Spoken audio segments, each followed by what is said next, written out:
Hi friends, welcome to A to Z Learning channel. Our video today is going to deal with the question that most investors are currently worried about. Yes, retail investors are really worried about one particular question, and that is what is going to be happening? What is happening in the market? They are in the huge dilemma that the markets are at all-time high level. What's going to be happening? Every day they are reaching at new heights. Last Thursday, as you know, Sensex, BSE Sensex achieved the level of 50,000, which you would all agree that was absolutely unimaginable, unthinkable only 4 months ago. So in last 3 4 months, it has changed so materially that it is now at all-time high level. So the question that is troubling most investor is whether correction is imminent or not. No one can predict whether market will have a correction soon or later. But in this video, we will help you understand what is happening in the market. Are there enough indicators to suggest that correction is imminent? And most importantly, will help you understand what is in your control, what you can do in this environment of uncertainty. So needless to say, it's an important video. So please stay with us until the end of the video so that you don't miss anything important. So without any further ado, let's start our video. So I think the question is how to respond to market correction. But before we kind of jump in terms of solving how to respond to market correction, let's first understand what is happening in the stock market. When I look at the market indices, whether it's in Indian indices like NSE, Nifty, or Sensex, or around the world, whatever indexes I look at, most locations, and particularly India, they are at all-time high level. There is absolutely no second thought. Most indices around the world are now trading at all-time high level. Second thing, economic activity, when you look at the GDP of the world, when you look at most countries, I would say rather all countries with the exception of one or two here, the economic activity and the GDP of all the country is shrinking. It is contracting. The world, because of the COVID pandemic, is contracting. The economic activity is lot lower than what it used to be before pandemic. Then we look at third thing, which is market capitalization. So when I look at the current market prices of all the companies that are listed on these stock exchanges around the world and compare it with the GDP of the country, then also I get the output which suggests that market capitalization, the stock market valuations relative to the GDP are also at all-time high level. I'll give you an example in terms of India. India, in January, the market capitalization of listed companies is now equivalent to the GDP of the entire country. So it's at the 100% of the GDP. This 100% was briefly touched in 2017, which led to some correction, as you all know. But properly, it went above 100% last time was almost 10 years ago, more than 10 years ago, when 2007 2008 financial crisis happened. At that time it reached almost at 149%. So we are still away from that 149% level, but the indication of 100%, and Mr. Warren Buffett, who's the most successful investor in the world, always believes in this factor, this ratio. In fact, around the world, it is called as a Buffett ratio, Buffett kind of ratio, which he uses to determine whether stocks are overvalued or undervalued. But bringing it back in Indian context, people, most educated people who are close to the numbers, who understand the market, who understand the GDP, the economist, they say that the moment market capitalization in India as a percentage of GDP is 80% or higher, then stocks in general terms are overvalued in the market. And my friends, our market capitalization in India is already 100% of GDP. So that's a cause for worry. Now let's move to the fourth factor, what's happening in the market. Governments around the world are borrowing at record levels. Pandemic has impacted the economies. Government have to support. They are investing quite heavily, but they don't have money because economic activity is low, tax collections are low. So what they are doing, they are borrowing at record levels to support those fiscal stimulus, which are important because that will bring the economic activity. But to bring that stimulus for the businesses, for the economy, governments have to borrow at record level. Who will fund this? Ultimately, businesses, people like you and I, through the taxes, will pay for it. Governments can't continue to print money or can't continue to borrow to support economy. So that's other thing happening. So all these four factors seem to indicate that markets are really, really hot and stock valuations are at all-time high level. They are almost overvalued. Now let's understand some of the other factors.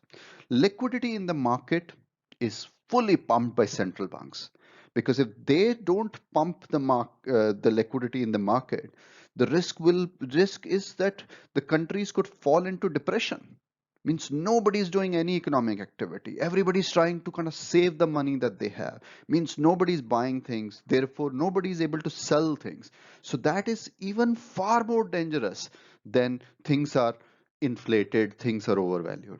So liquidity in the market pumped by central bank will continue to support the consumption, will continue to support the investment, and therefore economic cycle will keep moving. Government around the world are ensuring that there is support for businesses so that they can keep the employees employed. There is support for businesses so that they are not declared bankrupt. They are able to continue with their economic activity. So that's other thing happening. Liquidity in the system, as I said, the central banks are pumping the money into the market. So that liquidity in the system is chasing financial assets via stock market. There are hardly any other alternatives. So when higher liquidity is chasing the financial assets via stock market, what will happen? There are more buyers in the market. When there are more buyers, stock prices are going to go up. Then in India context, I would also say that the geopolitical situation where international companies are making an informed choice to balance their investment, balance their business exposure from China to some of the other countries. That is also helping India benefit from it.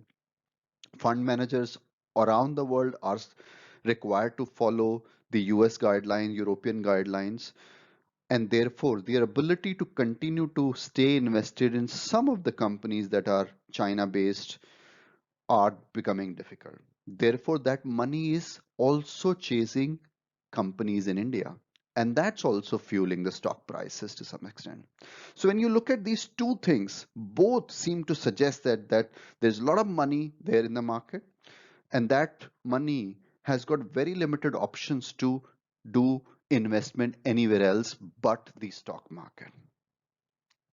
So therefore, I would completely agree with the dilemma that most retail investors have in the market is that the risk of stock market correction is absolutely real. There is no second thought about it. Logically, if you think about it, I would completely agree with all the speakers, all the kind of economists that whatever criteria you look at, the stock market correction is round the corner, is imminent. The risk is very, very real.